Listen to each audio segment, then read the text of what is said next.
અને સુરતમાં તો નકલી ડોક્ટર્સનો રાફડો ફાટ્યો છે। ગોળાદરામાંથી 7 બોગસ ડોક્ટર ઝડપાયા છે।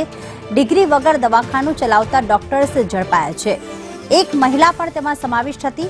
7ને પોલીસે ઝડપી પાડ્યા છે કે જેઓ ડિગ્રી વગર પ્રેક્ટિસ કરી રહ્યા હતા। સુરત શહેરના ગોળાદરા વિસ્તારમાંથી આ નકલી ડોક્ટર ઝડપાયા। અગાઉ પણ સુરતમાંથી નકલી તબીબોનો પર્દાફાશ થયો હતો। આ જે 7 ડોક્ટર ઝડપાયા છે તેમાં એક મહિલાનો પણ સમાવેશ થાય છે।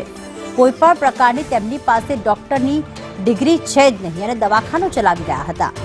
લોકો તેમની પાસે દવા લેવા માટે આવતા પણ હતા।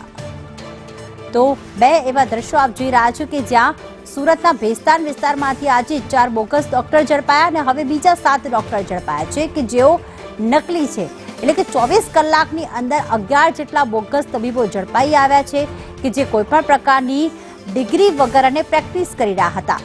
મનીષ, જ્યારે કોઈ ડોક્ટર નાનકડું બી દવાખાનું ખોલતો હોય છે ત્યારે તેની ડિગ્રી ચેક કરવી એ તંત્રની જવાબદારીમાં આવે છે। વારંવાર આવી ઘટનાઓ પ્રકાશમાં આવી રહી છે।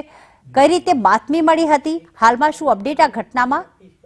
જી બિલકુલ, વાત કરીએ તો સુરતના ગોળાદરા વિસ્તારમાંથી 7 નકલી ડોક્ટર મળી આવ્યા છે જે પર કોઈ પણ પ્રકારની ડિગ્રી ધરાવતા નહીં હતા। પોલીસને બાતમી મળી હતી કે આ તમામ ડોક્ટર છે તે પોતાની હાથડીઓ ચલાવી રહ્યા છે અને લોકોના જીવ સાથે સીધા ચેરા કરી રહ્યા છે। પોલીસે બાતમીના આધારે રેડ કરી હતી અને તપાસ કરવામાં આવી હતી। તો આ 7 ડોક્ટર પાસે કોઈ પણ પ્રકારની ડિગ્રી નહીં હતી। તો કેટલાક ડોક્ટર પાસે તો બોગસ ડિગ્રીઓ મળી આવી હતી। તમામ વિરુદ્ધમાં કાયદેસરની કાર્યવાહી કરી અને તેમની અટકાયત કરવામાં આવી હતી। મહત્વની વાત એ છે કે સુરત શહેરમાં અગાઉ પણ પાંડેસરા વિસ્તાર અને ભેસ્તાન વિસ્તારમાંથી કેટલાક બોગસ ડોક્ટરો ઝડપી પાડ્યા હતા। ત્યારે એલસીબી ઝોન 4એ પણ કાર્યવાહી કરી હતી અને 1500 જેટલી નકલી ડિગ્રીઓ ઝડપી પાડી હતી।